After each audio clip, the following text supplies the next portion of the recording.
Bearcats All Access, sponsored by Altafiber.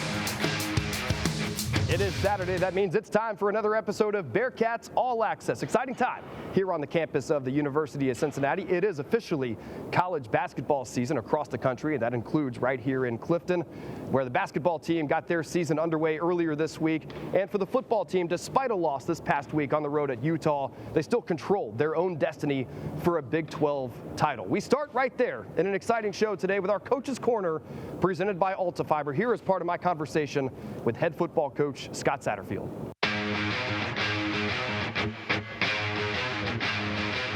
And certainly not the outcome that you had hoped for or expected this past week out west. Was there one thing or a couple things that you look back on when you review the tape and say, man, if we could have just been a little bit better at that, in that category, we would have been right in that game? There were several things that we obviously could have done a lot better. And really, quite honestly, it's all three phases. We've really played clean football up until this point. I think defensively, one of our worst tackling games that we've had all season. Certainly the last 5 conference games we've tackled really well and didn't tackle good at all. And they had something to do with that. And then special team wise, we gave up a big punt return. Missed a field goal, so things that we haven't been doing in special teams. And then offensively, we were not efficient offensively, not clean throwing the football. We had some big plays running and throwing, but just not very clean. So really, you put all three of those things together, and obviously we got the outcome that happened. I'm sure there will be some level of both of these things, but where's the balance between, man, let's take a deep look at this and really learn something from it versus that wasn't us. That team that we saw on the field wasn't us. Let's wash that. Yeah, I mean, anytime you have a loss like that, you got to go back and look and see what things that we were deficient at. And, I don't think it was lack of effort. Our guys really wanted to go out and play hard. They played hard. Fundamentally, wasn't a great day. Certainly in a bye week, you go back and you work on some of those things. Fundamentals in tackling, ball security. We had a couple fumbles in this game. We've been taking care of the football. So really go back to the fundamentals. That's got to be a huge piece for us as we finish out this season with the next 3 games and trying to get back to clean football. What is it about a bye week at this point in the season that can be so beneficial, and how do you go about as a coach making sure that that's handled the right way? We've had 6 hard-fought conference games in a row, and that's a difficult stretch. We're going back and taking it easy this week. Get your bodies right. We're not going to practice very long. We're going to stick with our fundamentals. Not going to be on the field very long, but then also mentally, refresh mentally. Take some time away from the building, back home in your apartment, relax and maybe catch up on some schoolwork, get your mind off football, so to speak. Because when we get back in on Sunday, back for the game week, we want these guys to be like it was at the beginning of the season, hungry, ready to go, fresh. And so that's what this week's all about. What is it defensively that can help you all have more success? Look, Utah's a great running football team, arguably the best running football team in the country. But to have more success in that area defensively, what's it going to take? Yeah, I mean, I think for us, it's number one, cutting down the mental mistakes. I think as we look throughout the season defensively, the games where we were, 10 or 12 mental errors throughout the whole game, excellent defense. This past week, man, we were probably the most we've had all year in mental mistakes. And then couple that with missed tackles, it was our worst game. I think for us, so it's a great time to have this reset, to go back, to the fundamentals of running your feet, getting 11 hats to the football, lining up where you're supposed to line up, cutting down those mental mistakes. You do that, we got good enough personnel to go out there and win and play great defense. What makes you confident that Brendan Sorsby will be able to take what was a tough game for him and quickly flip that around? We still got a lot of confidence in our offense. We're still one of the top offenses in the country, yards per play. Brendan is, one of the top quarterbacks in the country. We can run the football, we can throw the football. So I think for us, it's going back and, figuring out the ways that continue to play at a high level, get the ball in the hands of these playmakers and allow them to go to work. Well, on this week's episode of the Let's Rain podcast hosted by Dan Horde, we hear from women's basketball coach Katrina Merriweather. She speaks on the values that drive her team and what's ahead this coming season. You can catch the full episode on YouTube or Spotify. Just search Let's Rain Podcast. Well, first day I got kicked out. My agent called and said, hey, Cubs just selected you. I was like, yeah, I just saw it. So we used to have to look on the internet. Yeah. We never seen a fingernail out. I didn't know if it was nails in it or not. It's got me chills with that. Wow. What? Did you even think you were going to make the team? No. Jersey doesn't really fit me. There's no name on my jersey.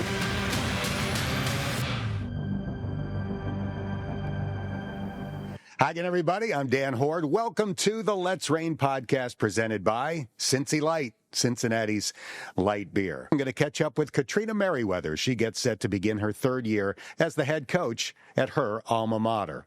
It's the start of year 3 for Katrina Merriweather as the head coach at her alma mater. Before I get to this year's team, I want to talk about one of your former teammates, KB Sharp, who recently was inducted into the UC Athletics Hall of Fame.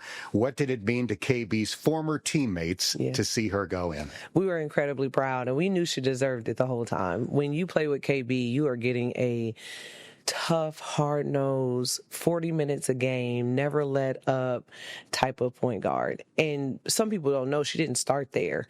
We were in her first year, we were running plays to her, set plays, quick hitters, because she could shoot, she could drive it, she could do all these things. And then I think she evolved into our point guard. And just someone that could affect the ball on both ends. And it's incredible to have been her teammate, to witness it, because you wouldn't believe it if you didn't see it with your own 2 eyes. She went on to have great success in the WNBA and played abroad. How important is it to celebrate the greats that have come through the UC women's basketball program as part of the Hall of Fame and in other ways? It's our history and it's our tradition. I think that we are a new name in this Power 4, Power 5 space. So for people to know that there have been great teams and great players, I think is really important. It helps in recruiting, because people know, they may not remember KB Sharp, and when we start talking about her and they come to campus and they see her picture, up on our all-time leader wall, or they know that she's been inducted into the Hall of Fame along with Doris Scott, along with some other players. I think it speaks to the history of our program. So again, even though we're new on this scene to some degree, we've had great teams and great players, years ago. All right, let's talk about your first 2 years as the head coach at UC. You've increased the win total. You had a winning record last year. How do you feel about the progress that the program has made in your first 2 seasons? I think it's going how we planned. We didn't intentionally come in here and do a lot of quick things that would have maybe, potentially, because you never know, given us more success quicker, right? We went through the youth. We went through the implementing a new system. We went through on both ends, like defensively and offensively.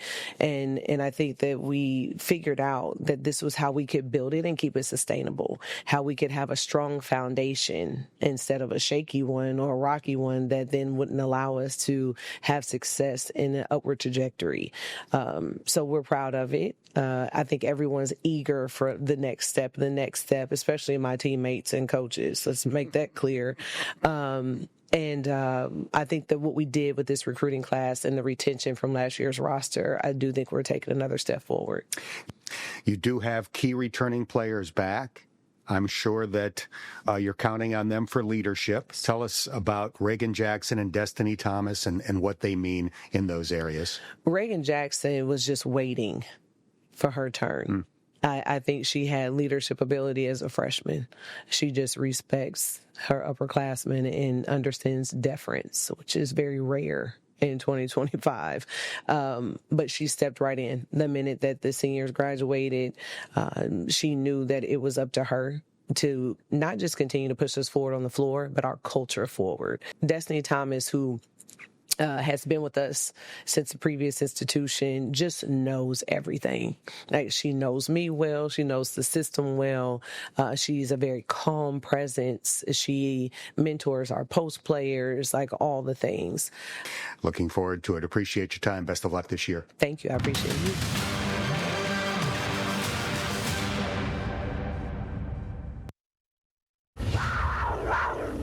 Well, still to come on Bearcats All Access, basketball season is officially underway. We check in with some of their exciting newcomers. That's next. This segment is sponsored by Furniture Fair.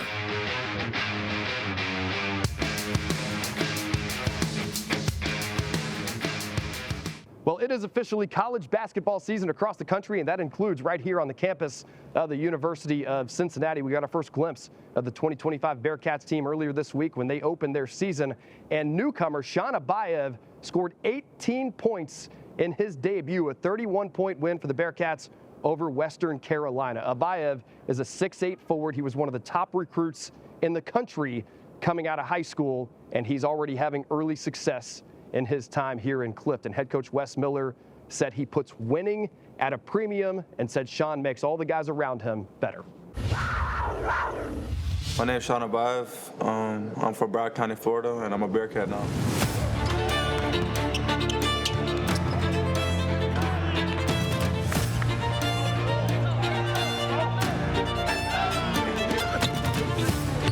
I chose to come to Cincinnati. I feel I had like a great relationship with Coach West and Coach Dollar. I feel like I could achieve a lot of things coming here, learn from Coach West, learn from Coach Dollar, and learn from the players themselves. So I feel like it was just the right move for me. You're 6'9". Where'd you get that jump from? I always had it since a young age. My parents and my first ever coach, Coach Francis, at a young age, he taught me how to shoot the ball. And just ever since I stayed with him, and I do what I do now. This time of year is important just to build chemistry, to learn everybody. Everybody learns each other, and just to build a bond. Because this now at times a lot of new players, teams is not the same no more. So learning everybody, learning each other's roles, learning everybody how they play, and just being able to become a team. My family motivates me. Just seeing how much they sacrifice for me and everything they've done. So just keep doing it for them. One thing I'm doing when I'm not playing basketball is just I'm just sitting at the house, probably watching TV. One thing Cincinnati fans should know about me is I'm extremely grateful to be here.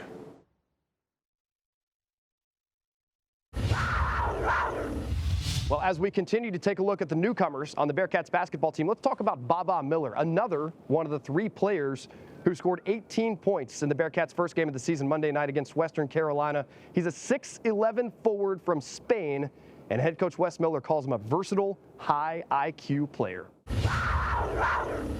I'm Baba Miller from Palma de Mallorca, Spain, and I'm a Bearcat. I feel like I bring experience. I've been in college 3 years already. I feel like I'm at my best right now.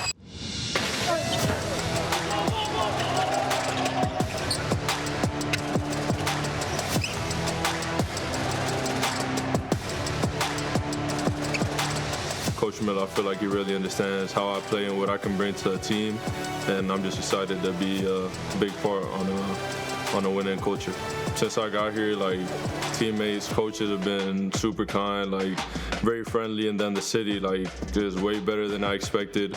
I don't know, I really like it. I think I'm a very versatile player, so I can help the team out in several ways, whatever Coach Miller needs me to do. Talk about why this time of year, why is summer so important to team success? It gives you a chance to build chemistry, team chemistry, hang out with the teammates, get to know each other, especially in this era with the portal, a lot of new kids on the same team. I think it's just a great chance to work together, grind, get better, and then do stuff off the court that can help us when we get on the court. I feel like I want to give myself and the people around me the best life possible. I want to be an NBA player eventually. That's my dream, that's my goal.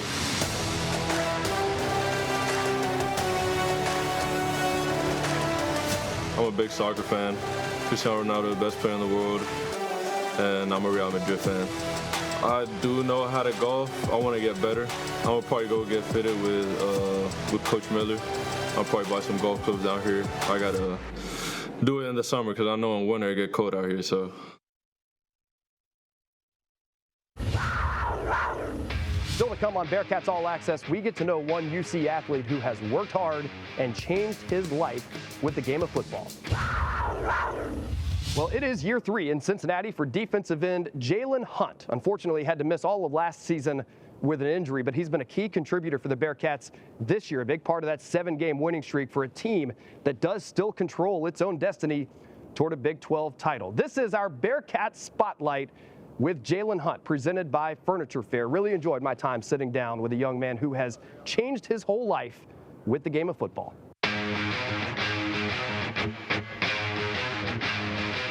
Jalen, your senior year, year 3 here in Cincinnati. When people look back at your career as a Cincinnati Bearcat, what do you want them to think? That even though he came in with some injuries, he still had a big impact. I used to think I was damaged goods until I came here. People didn't see me as damaged. They just seen what I could bring to the table. And I use that as everyday fuel to say I belong here, that I still fight for my spot on the team, even though people say I've earned it. You said damaged goods. What led to that? What led to that? feeling? At my old school, my last year, I felt unwanted. I felt like I didn't play because of all my injuries. I was actually told that I was a risk factor of my injuries, so that's why I didn't play a lot. So I feel like I was just damaged goods at that point. But then my last year there, I had a coach. He told me, "You are still a good player, and I think your best decision is to leave." So he gave me the fuel to leave and have faith in the process, and which led me here. At some points in the past, it was almost taboo to transfer, to go from one program to the other. In some cases, not possible, without sitting out a year. What can others learn from your situation, being able to take that feeling, the feeling of, maybe I'm not good enough, being able to turn that into what you have now at Cincinnati? I would say just take the leap of faith. That's all it is. You gotta have faith in yourself and your abilities. Have faith that you still are good, because obviously you went to this level for a reason. You got recruited for a reason. So have that same faith you had in high school and bring with you now. Because at the end of the day, only you got yourself back. You trust yourself. So you're saying that your view of yourself has changed in the last 3 years in Cincinnati? I definitely say I'm more confident than ever in all my abilities. Even when something that's bothering me, I don't let it affect me how I play no more. I just focus on what I can do, what I can control. Okay, so you played defensive line, but I understand you've played like every position on the football field at some point in your life. Yeah. What's your favorite position to play on the football field? Is it D-line? It's actually second. Oh. For me, growing up, I used to love going in the end zone. So okay. Growing up, I played running back a lot throughout my life. Yeah. But when I seen some running back videos training for college, I knew I couldn't do that. I couldn't do that. It was a lot. What was it? What was it about it where you were like, nah? It was the people that was my size that I seen move faster than me, but they're able to change direction as quick. I see what you're saying. Something that I couldn't do. Okay, paint that picture for me, the feeling of getting a sack with those thousands of fans watching you.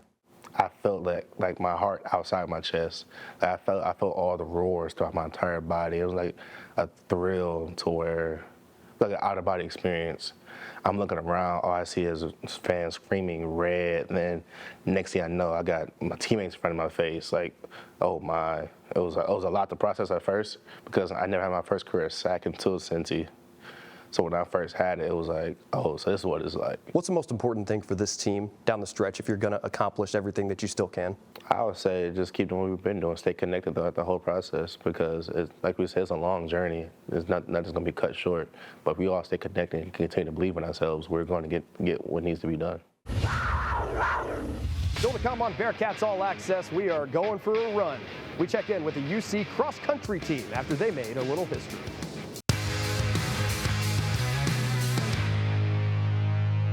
Well, a little history for the UC cross-country teams. Both the men's and women's teams placed 7th at the Big 12 Championships. That is their highest finish ever, and 2 different runners earned all-conference honors. The head coach, Lucas Rothenberger, called it a huge step for the program that continues to rise on the national level.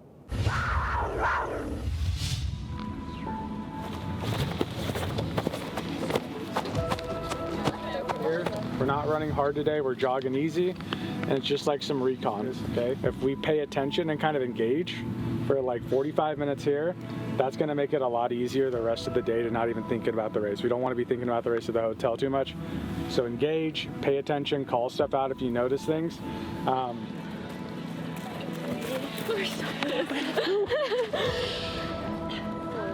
wanna buy a shirt here. As long as our guys know that like people are gonna literally get up to that hill, start cussing and going, and you can just, if you just get up it.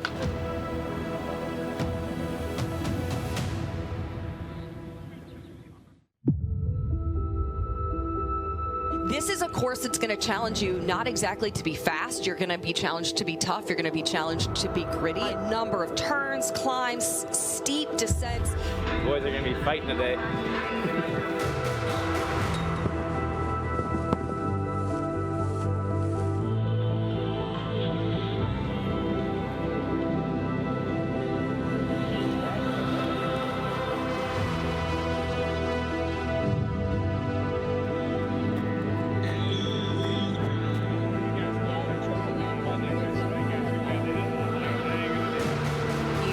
One of the toughest meets in the country all season long, certainly.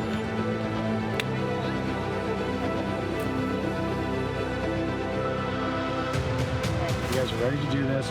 Run for each other. Run for yourself. Cats on 3. 1, 2, 3. Cats! All of their support.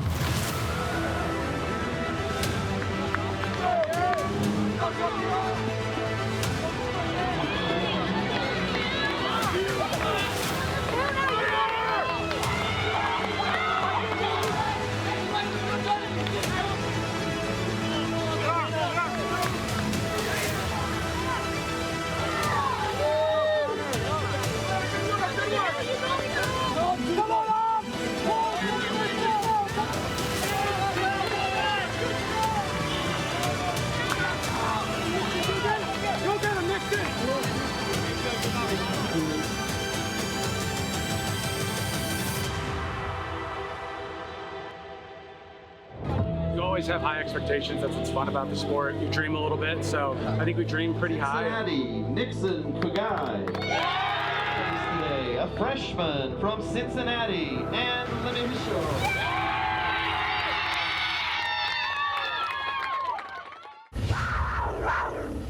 All right, the UC football team is on a bye week. They will be back in action next Saturday. The number 25 team in the country will play host at Nippert Stadium to Arizona, and a massive showdown this coming Tuesday for the UC men's basketball team against nearby Dayton. You can find coverage of all things Bearcats right here on WCPO 9. Thank you so much for joining us on another episode of Bearcats All Access. Have a great weekend, everybody.